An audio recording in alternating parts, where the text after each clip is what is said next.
Correct. Just making sure I'm filling in. Our board chairman got detained at work. So welcome.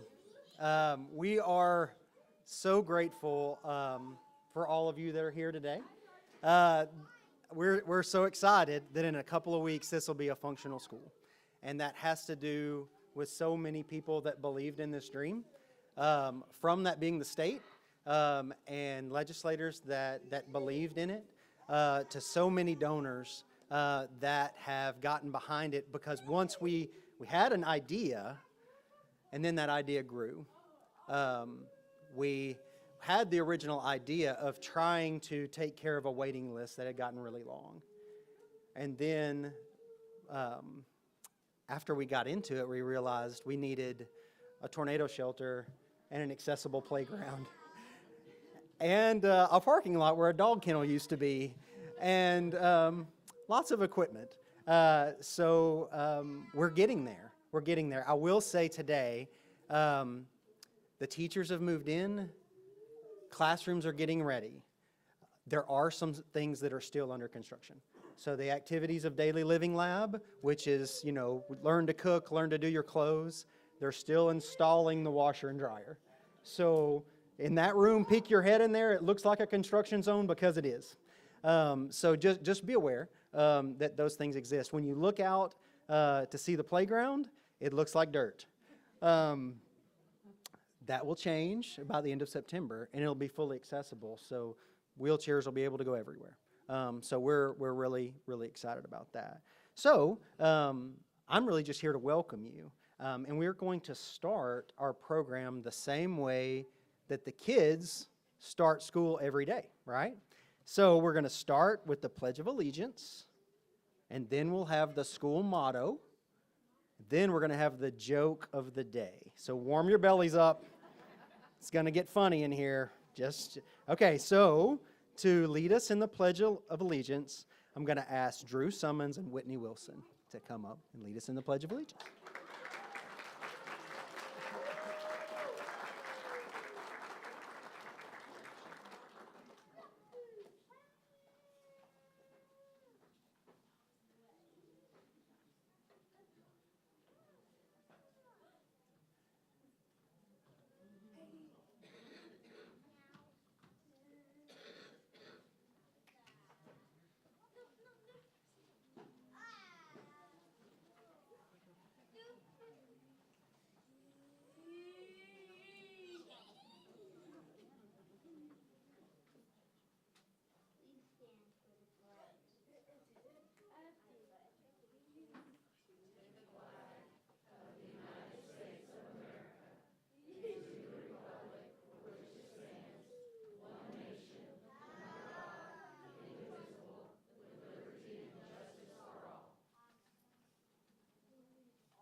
Okay, now time for our joke of the day.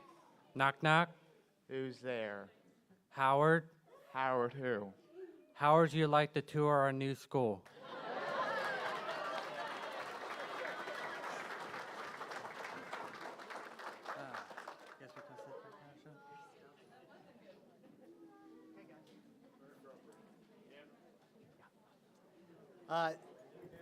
Now I'm going to ask Lena Adams.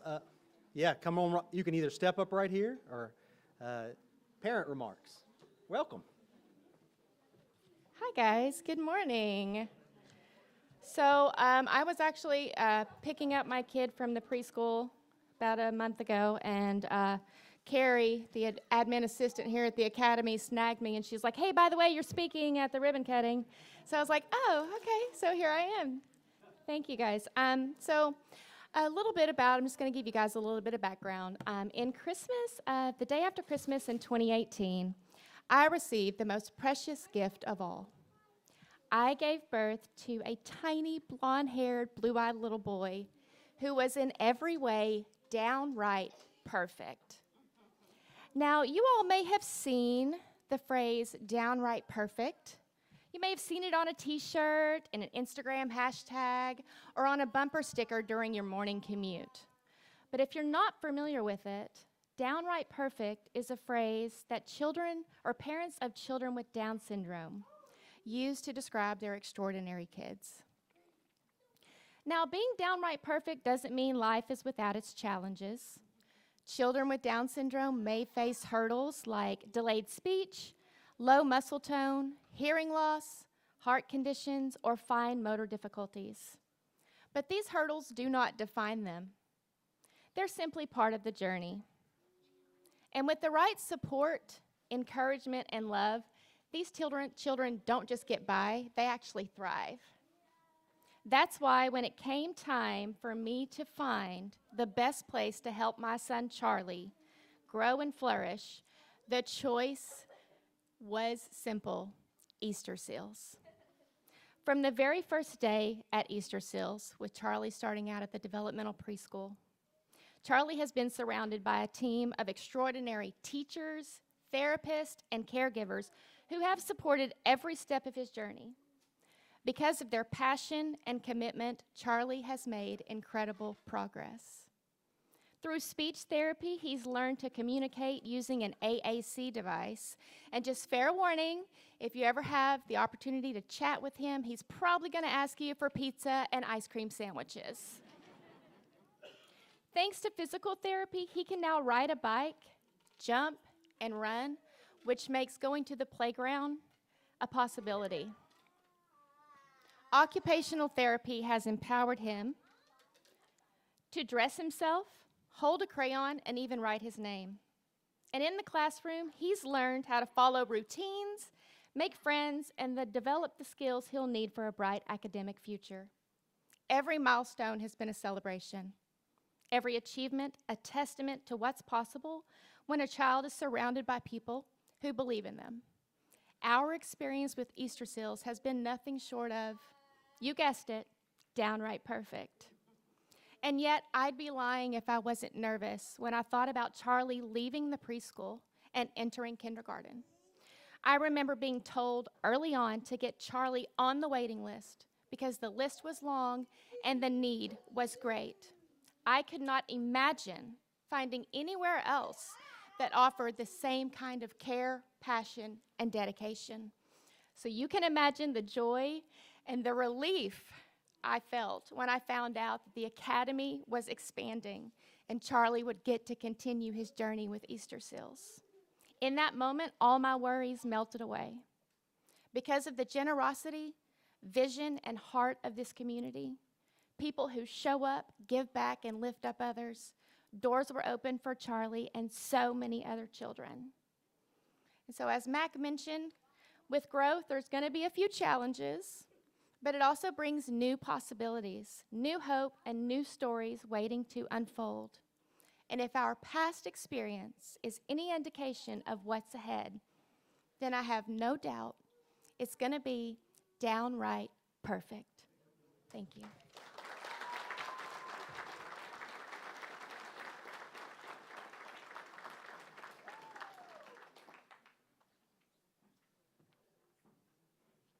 So now I'm going to ask Angela Harrison to come up and say a few words. Angela has been on our board for a little while.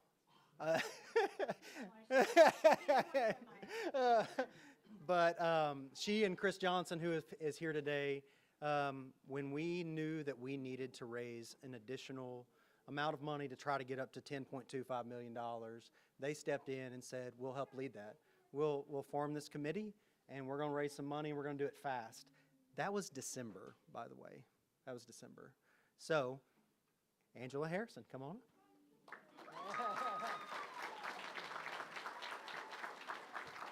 Well, mine's very short and sweet because, again, Mac, sent me a couple days ago, hey, by the way, you're speaking. Like, gee, thanks, Mac. But first of all, I really want to thank everybody that's donated. The board has been amazing with their donations. The community has been amazing with their donations. I mean, you know, we've seen it from day one, the groundbreaking, to this beautiful facility, and we're able to help so many students. I mean, I get tears in my eyes just thinking about it. But my main goal is just to thank each and every one of y'all who helped make this a possibility. Now, again, being the chairman of, you know, raising the money, I will mention we have $549,091. So feel free to open your checkbook when you leave, because we want this done. But I'm very proud of everybody that's given.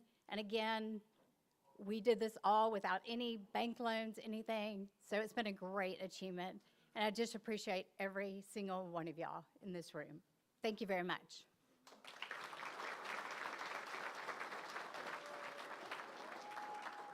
Okay, now I'm going to raise the mic way up. Y'all know why, because it's Ron Ekstrand up next, our CEO at Easterseals. So Ron, he brought this vision to some of you legislators that are in this room. Originally it was a different vision. And they said, hold up, this doesn't address the whole waiting list. And then Ron came back with a vision that was basically drawn with crayon. I mean, truly, the first draft. And then it expanded from there. So I'm going to welcome Ron.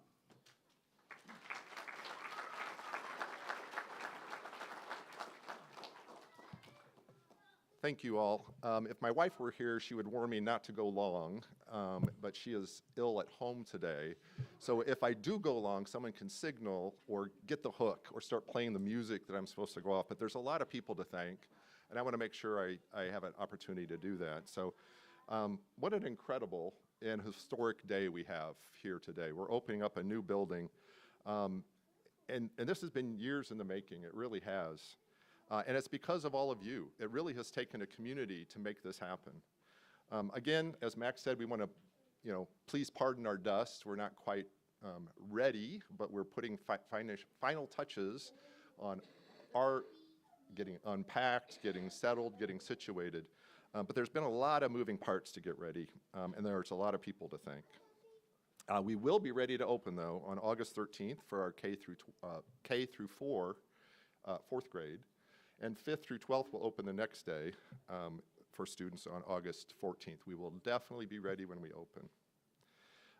But first, nearly 20 years ago, a visionary, Lisanne Rockefeller, opened her home to start a school for children with special needs. Since 2016, we've been able to continue that vision and move it forward on the Riverdale campus, which she also provided to us.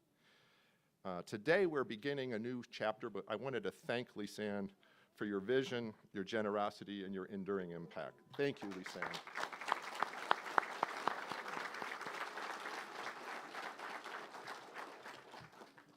Today, we're beginning a new chapter, moving the academy to our main campus, where it will be connected to a full spectrum of other services that Easterseals offers. And why does that matter? This building represents more than just expansion. It represents a brighter future for the students, the families, and the staff who make this school such a special place. Because where students learn matters. It shapes confidence, sparks potential, and changes lives. I would now like to thank all the people that have tried to help make this happen. I know I'm going to forget some, but I know it takes a village and a community to make this happen. First of all, to Governor Sarah Huckabee Sanders, the Senators Breanne Davis and Jonathan Dismang, for championing the changes to state law and to help secure the funding from the entire legislature of the $6.56 million in public funding for this $11 million project that made it happen. Thank you so much.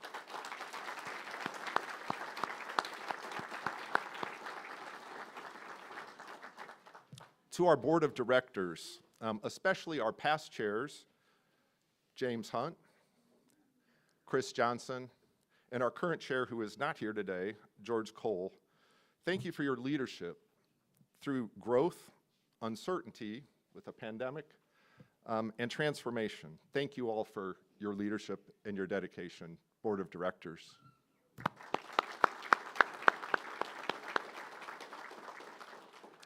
To our Capital Campaign Committee led by Angela Harrison, Chris Johnson, and Warren Simpson, and the entire list of donors, including those making transformational gifts, which was led by Angela Harrison, June Williams, the Arkansas Federal Credit Union, Chris Johnson, Pat Carlson, and Gus Francinis. Thank you all for your transformational gifts. This would not have happened without all of our donors, so thank you very much for your gifts and your generosity.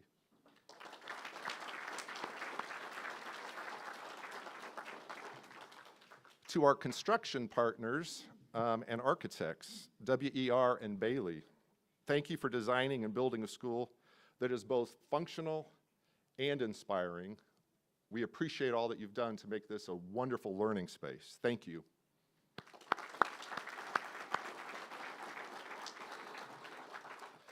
And then to the leadership team at Easterseals, led by Stephanie Smith, Susie Baker, Mac Bell, Monique Isom, and Andrew Smith. And all of your teams, I know that you've attended to every single detail to make this plan come together, from getting the building right, curriculum right, materials right, working to get families admitted, getting people hired, onboarded, oriented, and ready for us to open. Thank you so very much. What an amazing team we have. Thank you, Easterseals Arkansas team.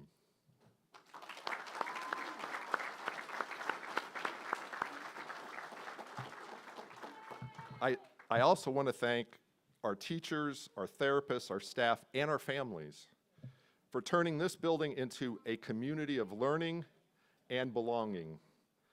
This is your school. You're the ones that make this special. Thank you so much for all you do every day.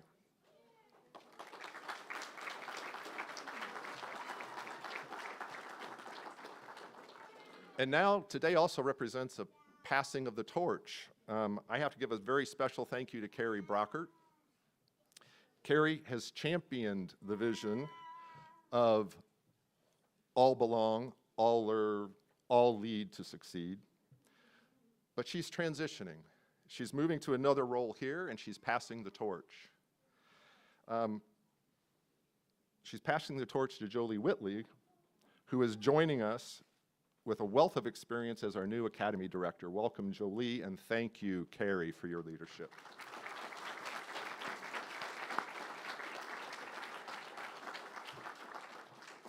And now it is my great honor and privilege to introduce someone who has fought hard to ensure every child has the opportunity to succeed, especially those who might have special needs. Please join me in welcoming the governor of the great state of Arkansas, Governor Sarah Huckabee Sanders.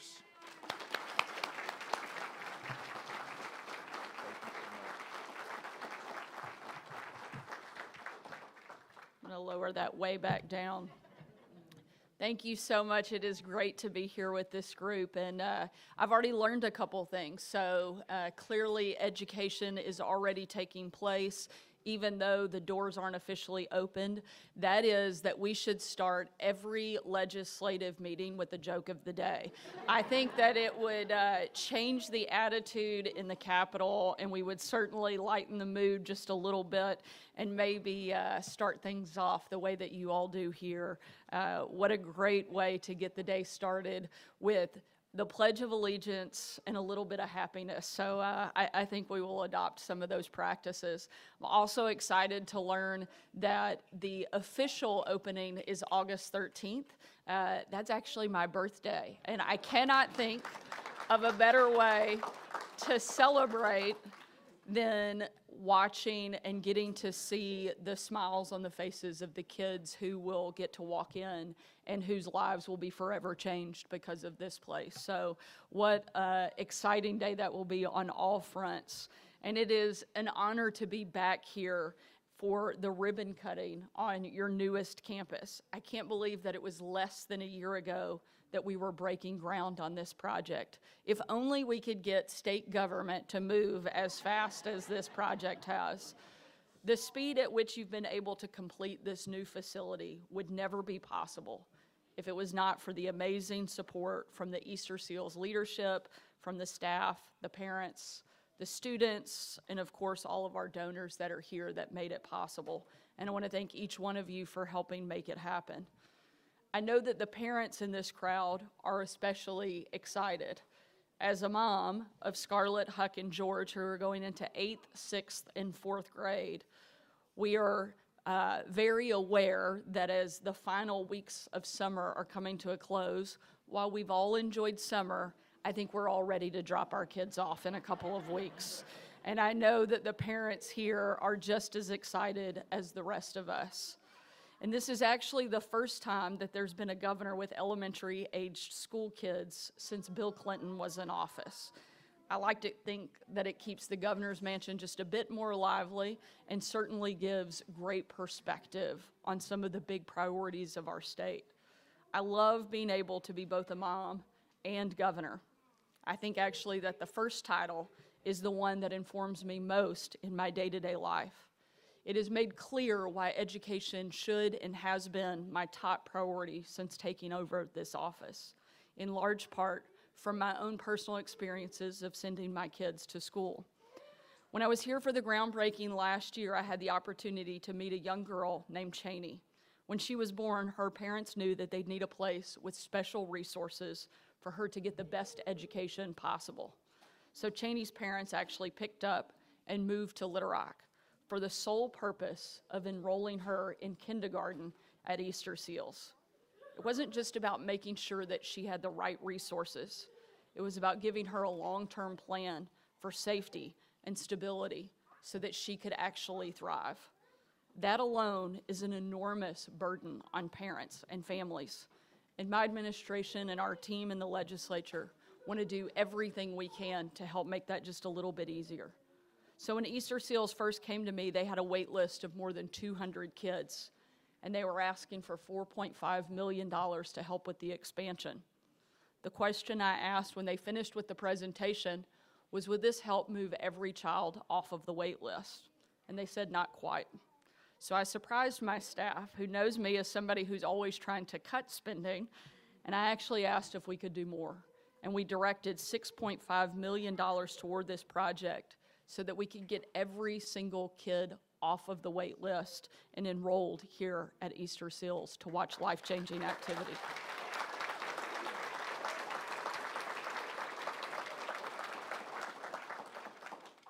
But classroom capacity is just one part of the problem. The other is affordability. I heard about a family where the dad works in construction and the mom stays home to take care of their 2 kids. At their previous school, the 2 kids who both have autism were treated like they were at daycare, kept in a room all day, and barely taught anything. Their parents knew that they had to get them out of that school and into a specialized program, but finding the money to do that was next to impossible. Stories like that are exactly why we created Education Freedom Accounts. And I'm proud to say that Easterseals was one of the very first schools to sign up for the EFA program, and that this coming month, every single student at Easterseals will take part in the Education Freedom Accounts, and that's something we're extremely proud of.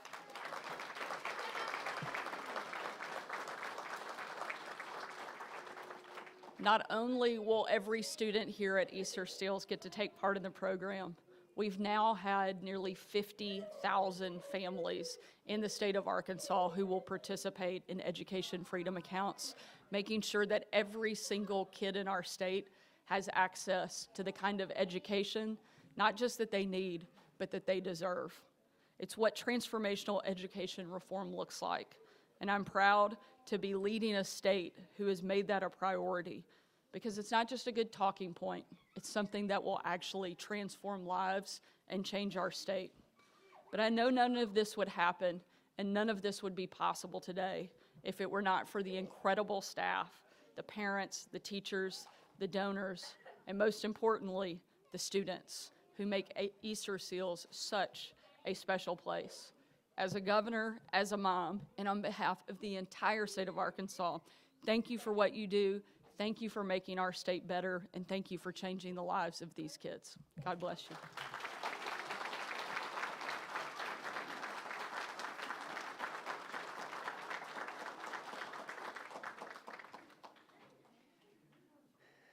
Thank you, Governor.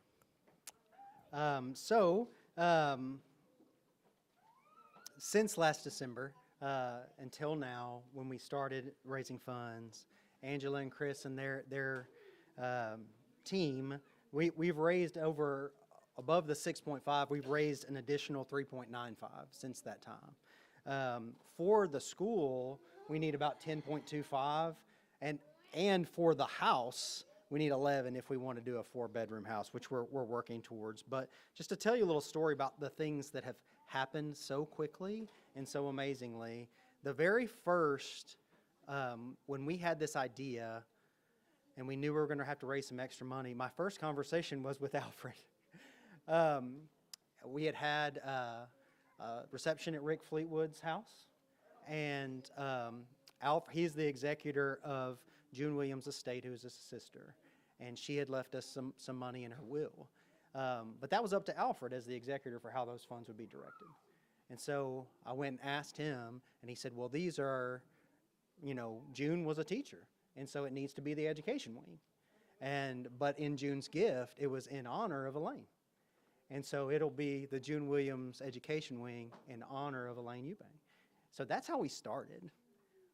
Right after that, we had the playground structured into 6 different opportunities for people to give. And Angela said, I want to do all of them. And so we had those 2 things, and I was like, oh man, we're off to the races. We're going to do this thing. We're going to do this thing.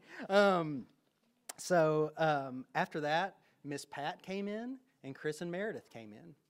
And you had an outdoor covered play on this side, and an awning in the front named for Bill and Chris and Meredith on this side. So the 2 overhangs were sponsored by Big Gifts.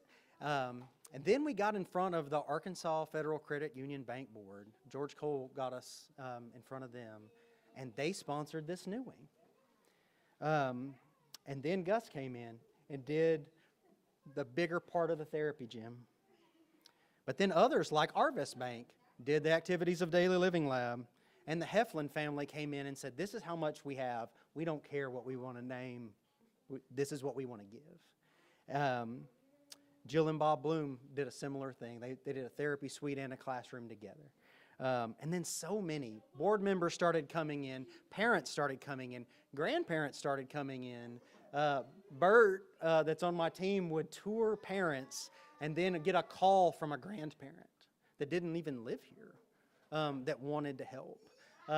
We had so many supporters that helped in so many pieces, but we do still have some opportunities. So tour guides, raise your hand before we do ribbon cutting. So we have some tour guides. There's Carrie Brockert. We'll pass those out, and if you want a guided tour, we'll show you around. But feel free after the ribbon cutting to meander to your heart's content, because there are people staged that can tell you about the room you're in. So no rules. Feel free to go. And Governor, Ron, once we do the ribbon cutting picture, I know your time is precious, so you guys just go. And then we can do the next kid picture, and we can take other tours from there. There's also refreshments over here behind those people standing against that far wall. So feel free to hang out as long as you like. So as far as opportunities that are still available, the biggest one is the room I'm standing in. If we had a sponsor for this room, we could be done. So that's the biggest one. The other one is the second side of the therapy gym. There's one large therapy suite left, and when you see the large therapy suites, you'll see what I mean. They're big. And then there's still 6 classrooms available. Without further ado, let's cut a ribbon. You want to do that? Let's do that. So, all of those that spoke today, if y'all will come forward, and then legislators that are in the room, legislators, y'all please come forward. Bailey Construction representatives, as well as Witzel Evans Rasco, and anybody that's on the board of directors. Yes. Yes, if you were a speaker too, come on. And I'm going to move this, and we're going to make 2 rows.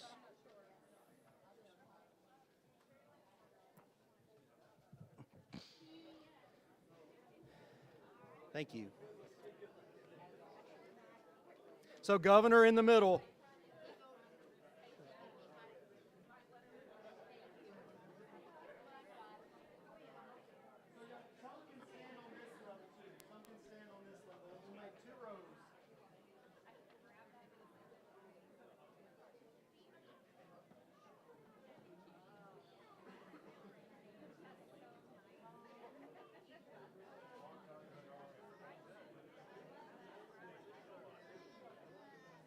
So, is this on? Okay, Nelson and the governor's team, if you guys will tell people how to stand for the picture. We're looking good, okay?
Okay, guys. So, good job, guys. So, second ribbon cutting picture. Once they're clear, let everyone get back.